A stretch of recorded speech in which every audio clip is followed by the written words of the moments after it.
सोचिए, आप कॉलेज के कैंपस में हैं, आप क्लास में सवाल पूछने से पहले रुकते हैं, हॉस्टल में बातचीत करते वक्त शब्द तौलते हैं, टीचर पढ़ाने से पहले डरते हैं और प्रशासन फैसले लेने से पहले। क्या ये शिक्षा का माहौल है या एक ऐसा सिस्टम जहां डर सबसे बड़ा अनुशासन बन चुका है? आज इसी सवाल के साथ हम बात कर रहे हैं यूजीसी के जनवरी 2026 में लागू नए नियमों की, जो बराबरी और सुरक्षा के नाम पर लाए गए, लेकिन जिनके चलते एक नया डर जन्म ले चुका है। पिछले कुछ सालों में देश के कई नामी कॉलेजों और यूनिवर्सिटीज से भेदभाव, उत्पीड़न और सामाजिक अपमान जैसी घटनाएं सामने आईं। इन मामलों में एक बात कॉमन थी, पीड़ित अक्सर चुप रहे, कभी सामाजिक दबाव की वजह से, कभी अकेले पड़ जाने के डर से, तो कभी इस वजह से कि शिकायत करने पर उनकी पढ़ाई और करियर खतरे में पड़ सकता है। सरकार का कहना है यही चुप्पी सबसे बड़ी समस्या है और इसी चुप्पी को तोड़ने के लिए सख्त नियम जरूरी थे। यूजीसी के नए नियम कई बड़े बदलाव लेकर आए। हर कैंपस में स्पेशल शिकायत सेल और कमेटी, ऑनलाइन शिकायत की सुविधा ताकि पीड़ित को सामने आने की मजबूरी ना हो, 15 से 30 दिन की समय सीमा ताकि मामले सालों तक लटके ना रहें। सरकार कहती है ये सिस्टम न्याय को तेज, संवेदनशील और सुलभ बनाएगा, लेकिन बहस यहीं से शुरू होती है। नियमों की नीयत पर कम ही लोग सवाल उठा रहे हैं। सवाल उनके संतुलन पर है। पुराने नियमों में एक अहम सुरक्षा थी, अगर कोई जानबूझकर झूठी शिकायत करता है तो उस पर भी कार्रवाई हो सकती थी। नए नियमों में ये प्रावधान हटा दिया गया। सरकार और समर्थकों का तर्क है झूठी शिकायतों से ज्यादा असली पीड़ितों की चुप्पी खतरनाक है, लेकिन आलोचकों का कहना है जब जवाबदेही ही नहीं होगी तो डर का पलड़ा दूसरी तरफ झुक जाएगा।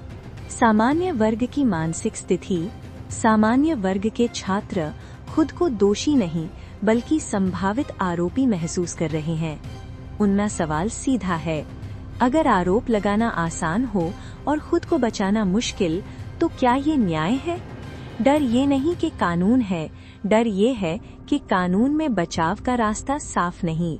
यही वजह है कि काबिलियत की जगह पहचान की चर्चा बढ़ रही है। इक्विटी स्क्वाड, भरोसा या भय? नए नियमों में इक्विटी स्क्वाड की व्यवस्था की गई है। सरकार इसे सुरक्षा व्यवस्था कहती है, लेकिन छात्रों के बीच ये शब्द ही डर पैदा करता है। हॉस्टल, कैंटीन, लाइब्रेरी, हर जगह निगरानी। डर ये है कि अप्रत्यक्ष भेदभाव जैसे अस्पष्ट शब्द कहीं सामान्य व्यवहार को गलत अर्थ न दे दें। शिक्षा का माहौल कैसे बदल सकता है? एक स्वस्थ शिक्षा व्यवस्था में डर नहीं, संवाद होता है। लेकिन जब टीचर को लगे कि अनुशासन भी आरोप बन सकता है, तो वो दूरी बना लेगा। जब प्रशासन को लगे कि फैसला गलत हुआ तो कॉलेज की मान्यता चली जाएगी, तो वो सच से ज्यादा सेफ रास्ता चुनेगा। और यहीं से शिक्षा संस्थान सीखने की जगह नहीं, बचाव की जगह बन जाते हैं। आंकड़े और अनुभव क्या संकेत देते हैं? कानूनी आंकड़े बताते हैं कि सामाजिक कानूनों में सजा की दर सीमित रही है। इसका मतलब ये नहीं कि अपराध नहीं हुए, लेकिन ये दिखाता है कि जांच और प्रक्रिया में कई बार सच्चाई देर से सामने आती है और देर से मिला न्याय अक्सर बेकार हो जाता है। राजनीतिक और सामाजिक परिप्रेक्ष्य। सामान्य वर्ग लंबे समय से इस सरकार का समर्थक रहा है। उसे उम्मीद थी कि शिक्षा में मेरिट और निष्पक्षता सबसे ऊपर होगी, लेकिन नए नियमों ने एक मनोवैज्ञानिक दूरी पैदा कर दी है।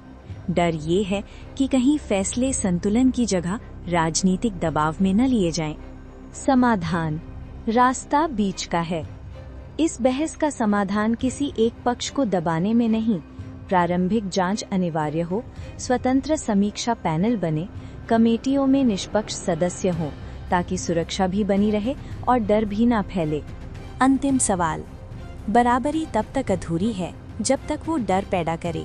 भेदभाव मिटाना जरूरी है, लेकिन न्याय वही है जो सबको भरोसा दे। अब सवाल आपसे है, क्या मौजूदा नियम सही संतुलन बना पा रहे हैं या इन्हें और बेहतर बनाने की जरूरत है? कमेंट में अपनी राय लिखिए। जय हिंद, जय भारत।